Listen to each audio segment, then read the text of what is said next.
Good morning and welcome once again to the Principal's video blog from GEMS Wellington Academy Al Khail. And as you can see, we're in the green room today and I have three guests with me. So they've made it nice and easy for me because both the girls have the same name. So Isabella and Isabella, welcome. And we have Idris on my right with his slight footballing injury, but we think he's okay to carry on. And of course, you all know Mr. Cooper, our head of Key Stage 2. They're here today really to talk about reading. But just before we get into reading, I just want to ask them about the exciting visit that we had earlier this week. So who came into school earlier this week? An author. An author. Well, who else came in earlier this week?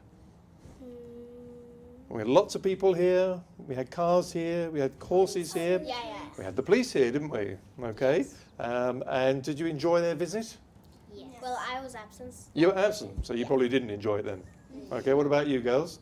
It was really fun meeting them. We also got to sit inside the car. I was going to ask you that. Did you get to sit in the car? Yes. You did. And motorbike. Okay, all right, so you enjoyed that. Yeah. Okay, so did you feel confident about the police in Dubai? Nice people, look after you? Yeah, okay. Okay, now we're really here to talk about reading, and reading is going to be a really massive part of school development in the next few months and into next year, and that's partly for the reasons which I'm sure these students will explain in a moment, but also because we do have a lot of our students, we're very international, who come from all sorts of different countries, and reading is a brilliant way to improve your language skills, and we're also trying to do a lot more reading in Arabic next year as well, really as a way into the culture of the country. So, Mr. Cooper, tell us a little bit about, you're doing something called the power of reading. So can you just explain what that is, first of all, and then we'll ask our students about it? Yeah, absolutely. So we've really, as you said, really tried to raise the profile of reading this year. And one of the big changes that we made is introducing the power of reading, which is a different way of teaching English as a whole. So every unit there is one particular book or novel or text that the children really get to grips with. So they really investigate through drama, through role play, through investigation, analysis and all kinds of things. And so they really get to look into that text. And what they do is they don't just write one type of text, they use that story or narrative or book to really kind of write lots of different texts. So they might write a persuasive text persuading people to read the book, and then they might move on to writing a bit of an alternative ending to the story. Might write advertisements or even motivational speeches, and all linked to do with different parts of the story.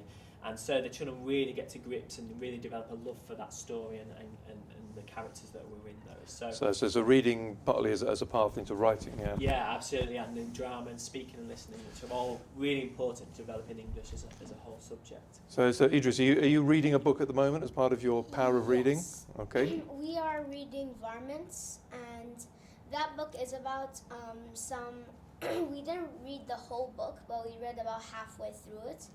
It's about these animals. We still don't know what they are.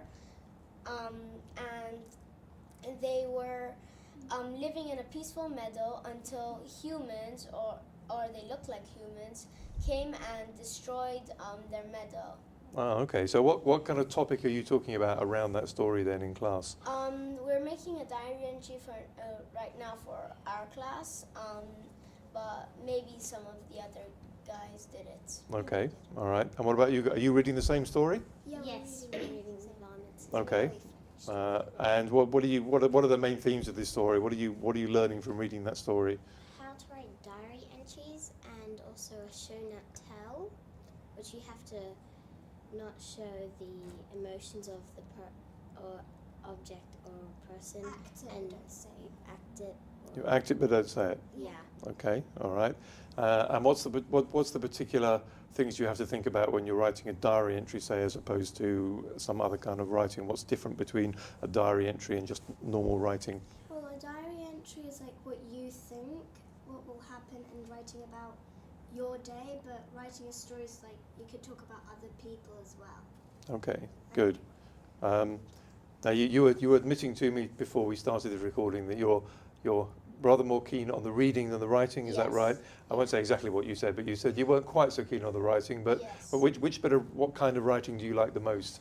I mostly like writing that is free and you're not in a boundary, so you can write anything you want. That's why I kind of like diary entries, but I don't like persuasive writing. And I kind of like writing stories. Okay, all right. And do you all keep a diary at home? Do you have your own diaries? No. You don't. Okay, you do. You don't. Okay, all right. We won't ask you about your diary. Diaries are very personal, aren't they? We won't ask you what you put in your diaries. Okay. Now the reason that these 3 students are here as opposed to any other students is because there is another scheme that we are involved in, which is called Accelerated Reader. And again, I'll ask Mr. Cooper to explain what that is, and then our 2 Isabellas and Idris are going to tell you what they've been doing as part of the Accelerated Reader scheme, which I hope you'll be as impressed with this as I was when Mr. Cooper told me about it. So just explain what it is first of all, would you, Mr. Cooper? Yeah, absolutely. So we introduced Accelerated Reader actually almost 2 years ago now. But over this year, we've really focused on raising its profile, celebrating the achievements within it. Basically, Accelerated Reader is a whole kind of assessment system, but also it ties into the book schemes as well.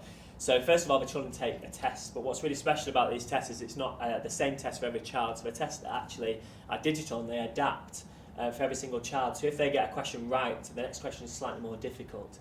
And if they get that one right, it gets slightly more difficult. But if they get a question wrong, it actually lowers the difficulty as well. So over a period of 30 questions, you'll actually get kind of average of questions. So the tests are really personalised for their children. Because what's really important when we assess the children with reading is they also develop that love for reading, so they're not kind of failing. And this is really a key focus for Accelerated Reader. So once they complete that kind of assessment, they then get what we call a ZPD, which is a Zone of Proximal Development, which is a very fancy word. That sounds basically, very interesting, Mr. Cooper. yeah, it's basically a level. And basically what that does is links to all the books that are in the library. So all the books have been graded on their level of difficulty. And so the children can access any book in the library and know that the book that they choose is a book that is perfect for their level. And when we mean perfect, it's just challenging enough to help them develop their reading skills, but it's not too challenging so that they don't enjoy the story and don't engage with the narrative or the text that's in that book. So it really kind of promotes the idea of that love for reading whilst also learning and developing reading. And from that then, the difference is that once they've read that story, you get to do a quiz that tests you on kind of the things that you've learnt in that book and also your understanding of the story. And you get lots and lots of data about how much the children have read in terms of words, and also how much they've understood that book as well in terms of how well they've performed on that quiz. So it's really informative kind of programme that helps the teachers develop reading skills. Okay, so you've all got a record then of how many books you've read, how many words you've read, and do you have to do the quiz before you can get another book? Yes. You do, You don't okay. Have to, but most people If you do. don't enjoy the book, you could ask the teacher and then you could take it back. All right, okay, all right. So let's hear what you've been doing. So they all promised me they know their stats from this year. So let's start with this, Isabella. So tell us, how many books have you read this year? This year, 49? 49 books, okay, that's a lot of books. And that's since September? Yes. Yeah, okay, that's 49 books. So that's more than one a week then, if my maths is correct. Okay, and how many words is that? How many words I've read for the whole year? 559,000. 500, that's a lot of words, 559,000. Okay, and you take these quizzes and you get feedback on how well you answer the questions. So what's your kind of, your statistics on your quizzes that you've done? So, like, if you get more than 5, then you pass your quiz and then you get words that can add up to your total. Okay, If you don't pass it, then it just stays the same. okay, I think I normally get 7 out of 10 or 10 out of 10. okay, all right. So you're doing pretty well then. Yeah. Okay, all right. What about you, Isabella, too? So how many books have you read this year? I read 64. 64 books. Okay, and how many words is that? 1 million words. 1 million words. Wow. Well, that's a lot of words, Mr. That's a Cooper. lot of words, All right. isn't it? Okay. So you must. So how much time do you spend reading every day? Half an hour, which is not even 1% of my day. Okay. So you just read a little, but very often. Okay. And what about your quizzes? Are you pretty good at the quizzes? Yeah, normally I get over 8 out of 10. Okay. And are they just questions about the book? Are they asking about vocabulary? What? They're asking about the book, but you can also, it's a there's also a thing called a vocabulary test. You can Okay. also do that, but it doesn't count to your words. Okay. All right. And just what about you? I I read 68 books. You've read 68 books, and how many words is that? 3,548,621. Roughly. Yeah. No, exactly.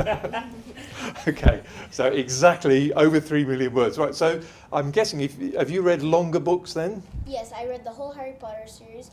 I'm nearly finished with the Ian Colfer series. I finished the Aaron Hunter series, which is Warriors. And I finished the Drano Stilton series, but I read it like 3 years ago, so I can't quiz on them. Right, okay, so that all sounds massively impressive. So I just want to be clear though, so are you reading all these books so that you can add up all your words and tick all them off, or are you reading them because you really love them? I love them, and because I want to make my mother and father happy. Well, that's great. That's a great thing. Want to make your parents happy, that's brilliant. And are they happy that you're reading this much? Yeah. Yeah, But okay. they always want more. Yeah, well, that's what parents are like, isn't it? Parents always want more, don't they? So tell us how long you spend reading every day? About my whole day. Yeah, about your whole day? Yeah, I come home, read, sleep. Schedule. Yeah, okay. Right, so there we are. So I'm going to ask you all the same question, just maybe a one-sentence answer, because I guess some of your friends will be watching this, there'll be families, parents watching this. So just can you think of one reason why you would recommend that people read? I'll give you 5 seconds to think about that. So you've got, because you obviously all love reading. You're all reading millions and thousands of words. So, well, Idris, let's start with you. Can you give me a reason? Tell all the people watching this why they should read. When you read, it makes you feel like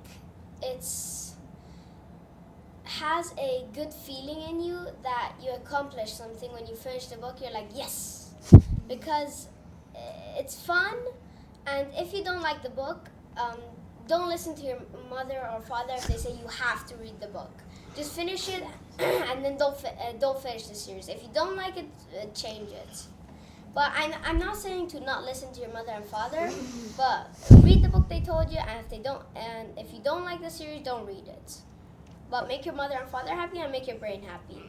Okay, so I guess we have quite a lot of parents watching this, so there's some advice straight from the horse's mouth. So don't force your children to read books they don't like, all right? If they don't like it, say, okay, let's get another one. Okay, is that good? Do you agree with that advice, Mr. Cooper? Yeah, absolutely. And I think that's one thing that we really encourage is that the children, if they're really not enjoying a book, we don't force them to read a book for the sake of reading a book. They have to obviously read and develop, but it's about finding books that suit them, suit their interests, suit the things that they really want to learn about. And so, if sometimes they get a book, as we do with adults, occasionally we kind of read a book and go, actually, I'm not really feeling this one. So they're happy to go and swap a book in the library and find one that much more suits their personality and their interests. Okay, and what about you, Isabella? If you were going to tell everyone watching this one reason to really get into reading, to read, even if it's only half an hour every day? Because it's good for your vocabulary. And Okay. also for your spelling, because when you do spelling, when you read a book, you can see the spelling, and you'll probably go over the word again and look in the dictionary if you don't know the meaning. So Okay, so do you think you've improved your vocabulary by reading? yeah. Okay, and what about you, Isabella? I don't think everybody's the same, but for me, when I read a book, it sometimes helps me to write my own stories and gives me ideas. Okay, So like when I'm older, I could maybe write my own book. okay, because you said because we had an author visit earlier this week, didn't we? And you mentioned that, and I said to you before we started filming, are you, do you think you might want to write? And you said you love writing. Yeah. Yeah, okay. Well, 2 reasons. I mean, one reason I like children to read is because children spend so much time doing things which seem to only last 10 seconds, something that flashes up on social media or cartoons where the picture changes every 5 seconds. And the digital world that our children live in is very fast moving. So I think the discipline of sitting down and reading a book and sticking with it, I think that's a brilliant thing for children to do. But the other thing, the reason I read every day as well, I probably don't read as many words as you do, but I read every day, but I'm normally fall asleep after 10 minutes of reading. But I read every day because it just takes you somewhere completely different and into the world of the imagination, into worlds. I mean, Harry Potter's a great example, into worlds that you couldn't otherwise imagine. So I love reading, and I read every day. So there we are. We've talked about reading. It's great to see, and well done. So are you the year group leaders in reading? Yes. Okay. I was first place, she was second place, and you were third place. Okay, right, okay. So now, of course, after that, they're all going to try and catch up. So I'd like to thank you all for coming. Thanks, Mr. Cooper, for explaining that to us. If you're a parent watching and your child doesn't read, try and encourage them to read. If it's only 15, 20 minutes every day, really, I mean, you've heard about the educational value from our students here, but also it's a great thing to do, and something that can remain with you for the rest of your life. So I hope you've enjoyed watching this. A slightly different Principals video blog this week. We'll be back again next week as usual. Thanks again for watching and have a great weekend. Thank you. Bye-bye.